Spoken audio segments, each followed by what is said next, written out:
If you had to pick out the top 10 most iconic and influential people in history, who would be on that list? In this video clip, you'll encounter some eminent personalities, as well as some relatively unfamiliar names. Nevertheless, you'll be amazed at just how badass a badass can get. Number 10. Alexander the Great. Let's slide the wheel back a few millennia to 356 BC, Alexander's birthday. There are a few things you can say about Alexander the Great, but a humble beginning is not one.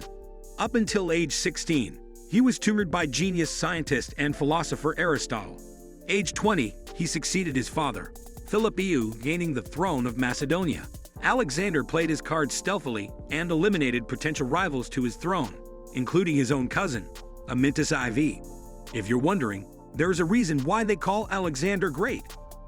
This man's strategies and tactics are studied to this day by the military. In 15 years of conquest, he never lost a battle, and despite his clean sheet, he managed to become the king of Macedonia, the pharaoh of Egypt, the king of Persia, and king of Asia. Defeated the Persians, took 2 Persian wives, founded 70 cities, named at least 20 after himself, and 1 after his horse, all in just 12 years. Number 9. Helio and Carlos Gracie, tie. At 5'6", 115 pounds, Helio Gracie was an unsuspecting candidate for establishing one of the world's deadliest martial arts jiu-jitsu. Born in Belém do Pará, Brazil in 1913, he was often sickly as a child. One day, a Japanese jiu-jitsu master known as Asai offered to teach Helio's brother Carlos as a favor to their father. Helio decided to alter the techniques to utilize timing and leverage rather than speed and strength, of which he had less. In 4 years, the two had created what we now call Brazilian or Gracie Jiu-Jitsu. Their version was so brutally effective that they easily defeated fighters 200 pounds heavier, no matter what the opponent's discipline was. Carlos once said, "When we go to ground, you will be my world. The ground is the ocean. I am the shark, and most people don't even know how to swim." Helio unsurprisingly became very popular with the ladies. His second wife was 32 years younger, and he had 7 sons and 2 daughters. One son defeated a sumo fighter, breaking his arm, and another ran the Gracie Challenge, where he offered $100,000 to anyone that could beat him in a fight. Then went on to establish the UFC, the Ultimate Fighting Championship, which sold for $4 billion in 2017. Number 8. Simo Hayha. Nicknamed the White Death, Simo Hayha was the most successful marksman ever seen in war, accruing a ridiculous kill streak to rival any Call of Duty superstar player. Before becoming a soldier, Simo was a farmer and hunter and won numerous shooting competitions with a home full of marksmanship trophies. At 20, he joined the Finnish voluntary militia, the White Guard, and fought against the Russian Red Army in temperatures between -40 degrees Fahrenheit and -4 degrees Fahrenheit. Due to chaos within Russia, the Red Army was disorganized. Many of them did not even wear white camouflage in the winter conditions. For Simo, this was like picking apples in summer, and he shared through their ranks ruthlessly. Simo reportedly killed 505 men in under 101 days. 5 kills a day on average between 1939 and 1940 during the Winter War with his trusty M28 rifle and its iron sight.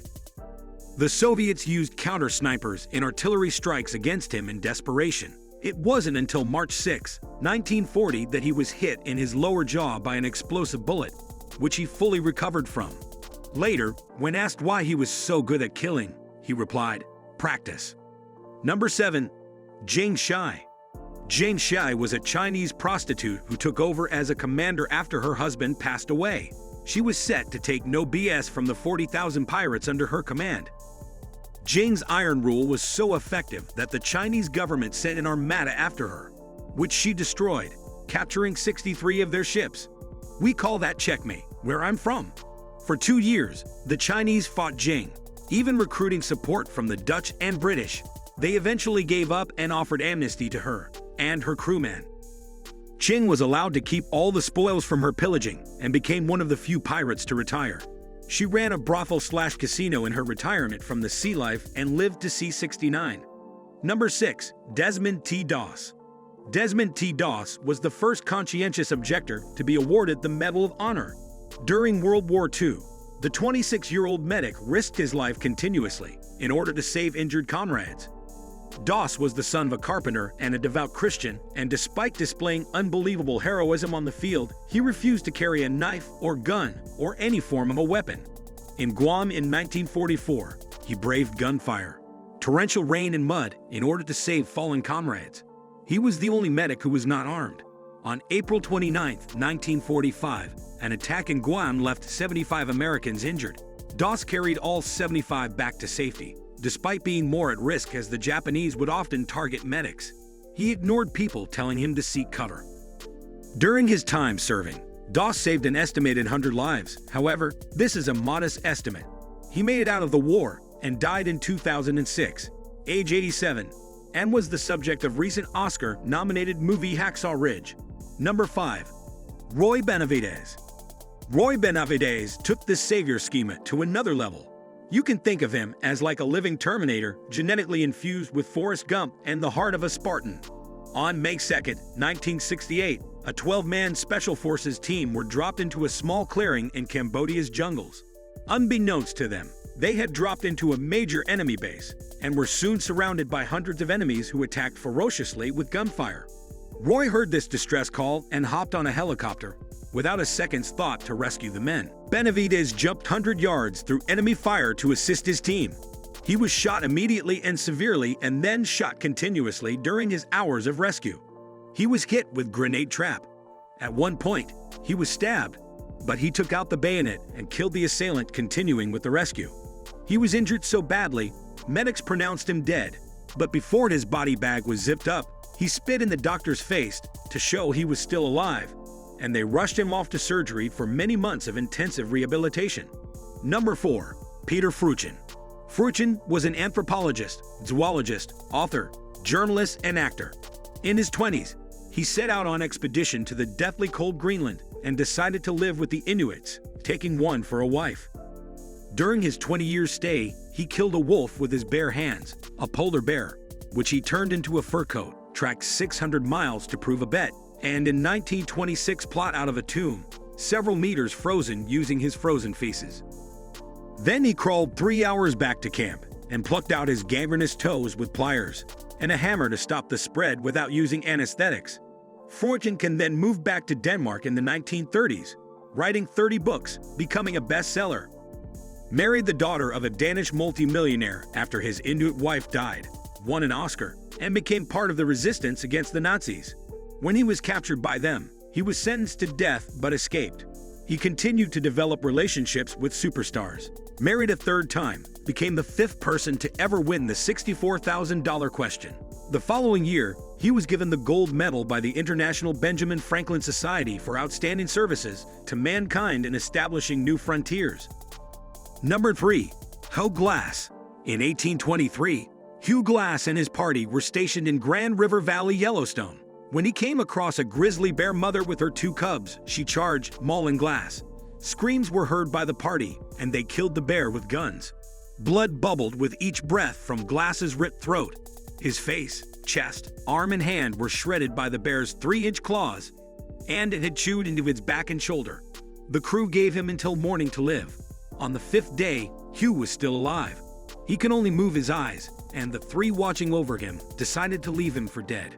Freezing it alone, Glass realized what had happened, and someone new found strength. Crawling with his one good arm and leg, he let maggots in a rotting tree bark eat away at his infected flesh, and for food, he dug for breadroot and robbed egg nests.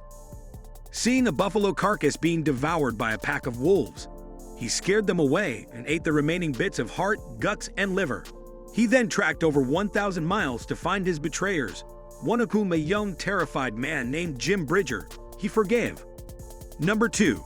Napoleon. Considered the greatest military leader of all time, Napoleon was able to store unbelievable amounts of information about his enemy and territory, using his photographic memory, using it to obliterate them. Some say Napoleon's biggest strength was his ability to focus on the task at hand and shut out all other distractions. He once led 60,000 men across the hostile Alps through the Great Street Bernard Pass in order to gain victory in Italy by surprising his enemy, and signed 33,000 letters in his lifetime to ambassadors, ministers, and marshals issuing orders. He is quoted to have said, "Different subjects are arranged in my head. is in a cupboard when I wish to interpret one train of thought. I shut the drawer and open. Do I wish to sleep? I simply close all the drawers, and there I am, asleep. Not someone you would want to have a staring competition with, let alone a war. Napoleon brings real truth to the saying, your enemies never sleep. Number 1. Ghenghis Khan. Ghenghis Khan created the largest connected empire in all of human history. Yet we are not sure what he looked like. So how can someone that famous be faceless? Well, simply put, if you stare directly into the face of God, you die. Khan is quoted to have said, I am the punishment of God. If you had not committed great sins, God would not have sent a punishment like me to you. Genghis died a lot. Between 1206 and 1227, he conquered around 12 million square miles, killed as many as 40 million people, and lowered the entire world population by as much as 11%.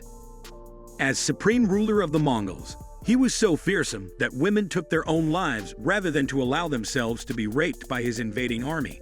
As a kid, Genghis is rumored to have killed his half-brother over a food dispute and was so badass that he had a habit of promoting former enemies who showed talent. For example, Jeeb, who almost killed the Khan in 1201 with an arrow during a battle against his army, was made his field commander and ended up one of Khan's best. Who do you think was the most badass? Let me know in the comment section down below. Thanks for watching.